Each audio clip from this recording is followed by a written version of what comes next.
The human brain is a biological marvel, a complex machine capable of weaving intricate webs of lies to protect its own survival. Yet it possesses one fatal, inescapable flaw. The subconscious mind cannot ignore the truth. Imagine a man sitting in a cold, sterile interrogation room. The walls are a sickly shade of off-white. The air is thick with the scent of metallic coffee and the heavy, humid weight of desperation. Across from him sit two seasoned detectives, their eyes weary but sharp, like hawks circling a wounded prey. The man, Marcus Vance, is a titan of the legal world. His suit costs more than the average American's yearly salary. His posture is impeccable, and his voice is as smooth as aged bourbon. For 6 grueling hours, he has played the role of the grieving husband with Oscar-winning precision. He has navigated every trap, countered every accusation, and maintained a mask of dignified sorrow. He is winning. But then, it happens. A single 3-word sentence falls from his lips. He uses a past tense verb where a living, breathing person would use the present. In that microsecond, the molecular structure of the air in the room changes. The detectives don't move, they don't blink, but they know. The hunt is over. The predator has become the prey. He didn't just make a grammatical error. He just delivered a verbal confession to a murder that no one had even proven yet. This is the story of Marcus Vance, a man who spent his life manipulating the law, only to be tripped by a single syllable of truth. Silver Oaks, Pennsylvania, is the kind of neighborhood where the grass is always perfectly manicured, the shutters are always painted in neutral tones, and the secrets are buried deep beneath the heated swimming pools. It is a place of quiet wealth, where the loudest sound is the rustle of autumn leaves against iron gates. It was here, on the night of October 14th, that the golden couple of the social scene met their silent, violent end. Marcus Vance was a legend in the courtroom. He was a defense attorney who specialized in the impossible, a man who could convince a jury that the sun rose in the west if he was paid enough. He was brilliant, charismatic, and possessed a memory that could recall a single sentence from a 1,000-page transcript. His wife, Elena, was his perfect counterpart. A beloved pediatrician, she was described by her patients as a living saint, a woman whose touch could calm the most frightened child. They lived in a sprawling Victorian estate, a house that looked like a dream from the outside but felt like a mausoleum on the inside. As we look closer at the months leading up to that fateful night, the golden couple narrative begins to peel away like old wallpaper. Elena wasn't happy. She was living in a gilded cage, managed by a man whose need for control extended to the very air she breathed. Behind the mahogany doors, Marcus was a different man. He didn't use his fists, he used his intellect. He gaslit her, isolated her, and tracked her every move. But Elena was smarter than he realized. She had discovered that Marcus's high-profile law firm was a sophisticated front for a multi-million-dollar money laundering scheme involving offshore accounts and shell companies. She had started a secret ledger, documenting the financial irregularities and Marcus's increasingly volatile outbursts. She was preparing to leave. She had a bag packed in the trunk of her car, and a meeting scheduled with a federal prosecutor. In the world of domestic violence, the most dangerous moment for a victim is the moment they decide to walk away. For Elena Vance, that moment arrived on a cold Tuesday night in October. The night of the disappearance, a violent storm was brewing over the East Coast. The wind howled through the weeping willows that guarded the Vance property, their branches clawing at the windows like skeletal fingers. According to Marcus's initial statement, he arrived home at midnight after a prestigious legal gala in Philadelphia. He claimed the house was eerie and silent. He told the police the front door was ajar, swinging rhythmically in the wind. He found Elena's phone on the nightstand, its screen glowing with missed calls from her mother. Her car was in the driveway. Her keys were on the counter. Her coat was still hanging in the foyer. It was as if she had simply evaporated. But let's reconstruct the scene through the lens of what the evidence would later suggest. Imagine the tension in that house at 9 p.m. Elena is in the study, her hands shaking as she looks at the ledger. She hears the heavy thud of Marcus's car door. The front door opens. He doesn't say, "Honey, I'm home." He walks straight to the study. He knows she knows. The argument is not loud.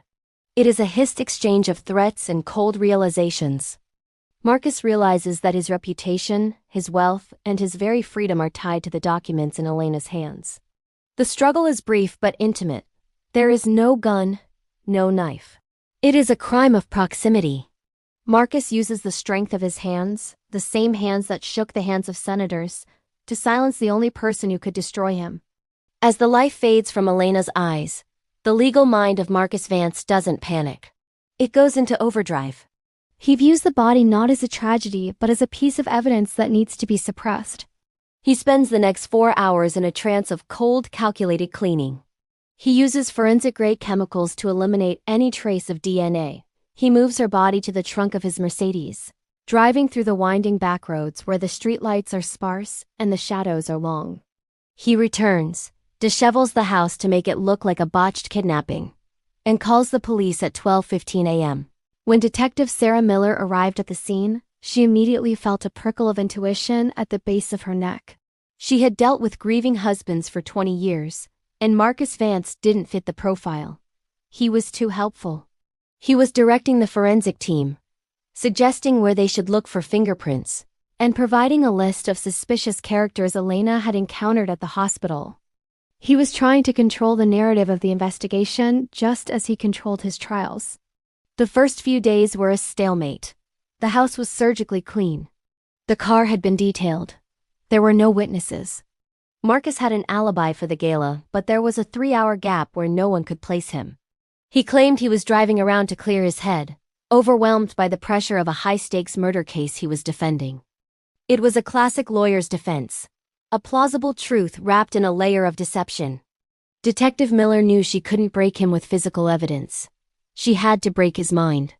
She spent days studying Elena's life, her passions, her schedule, her dreams. She found out about the London conference. Elena had been invited to speak at a global summit for pediatric medicine. It was the crowning achievement of her career. She was supposed to fly out in 2 weeks. During the third formal interrogation, the atmosphere was thick with unspoken tension. Marcus sat with his fingers interlaced, his expression one of weary cooperation. Miller decided to stop asking about the night of October 14th. She started talking about the future. She talked about how the medical community was mourning the absence of such a brilliant doctor. Then she dropped the line. "Marcus," she said softly, "the conference organizers called the station. They want to know if they should keep her keynote slot open. It's such a shame she's going to miss it." She must have been so excited.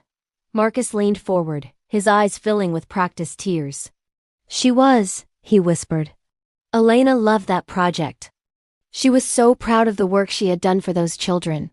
It would have been the highlight of her life." The silence that followed was like a physical weight. Loved. Was. Would have been. In that moment, Marcus Vance stopped being a husband looking for his wife, and became a man describing a ghost. He had mentally buried her long before he ever sat in that chair. He spoke of her in the past tense because, in his mind, she no longer existed. He wasn't waiting for her to walk through the door. He was waiting for the clock to run out on the investigation. When Miller pointed out his use of the past tense, the mask didn't just crack. It shattered into 1,000 jagged pieces. The eloquent orator, the man who could win any argument, began to stutter. He tried to explain that he was simply being realistic given the circumstances. But the more he spoke, the deeper he dug his own grave. He began to contradict his earlier statements about the timeline. He mentioned a cabin in a moment of agitation, a property the police didn't even know existed. That slip led the police to a remote hunting lodge in the Poconos. There, hidden beneath a floorboard in the master bedroom, they found Elena's ledger. And in the woods, 50 yards from the cabin, they found a shallow grave. Marcus Vance had been so focused on cleaning the blood and erasing the digital footprints that he forgot to scrub his own vocabulary. He was a victim of his own narrative. The trial that followed was a media sensation, but the outcome was never in doubt. The jury heard the tapes of the interrogation. They heard the shift in his voice, the subtle transition from a husband in hope to a killer in mourning. He was sentenced to life without parole. As he was led away in handcuffs, he didn't look like a titan of the law. He looked like a small broken man who had been outsmarted by his own subconscious. But even now, Years later, some questions linger in the air of Silver Oaks. Did he have help? How could a man so meticulous make such a basic error? Some believe it was a Freudian slip, a part of him that wanted to be caught, a part that couldn't bear the weight of the silence. Others say it was simply the arrogance of a man who thought he was God's gift to language, failing to realize that words are the most dangerous weapons of all. Elena Vance finally got her justice, not through a DNA match or a smoking gun, but through the very thing her husband valued most, his voice. It is a chilling reminder that no matter how deep you bury the truth, it will always find a way to the surface, often riding on the back of a single, whispered word. What do you think? Was Marcus's slip of the tongue a moment of human weakness? Or was he so arrogant that he subconsciously wanted the detectives to know how perfectly he had executed his crime? Does a person ever truly get away with it if their own mind is working against them? Leave your thoughts in the comments below.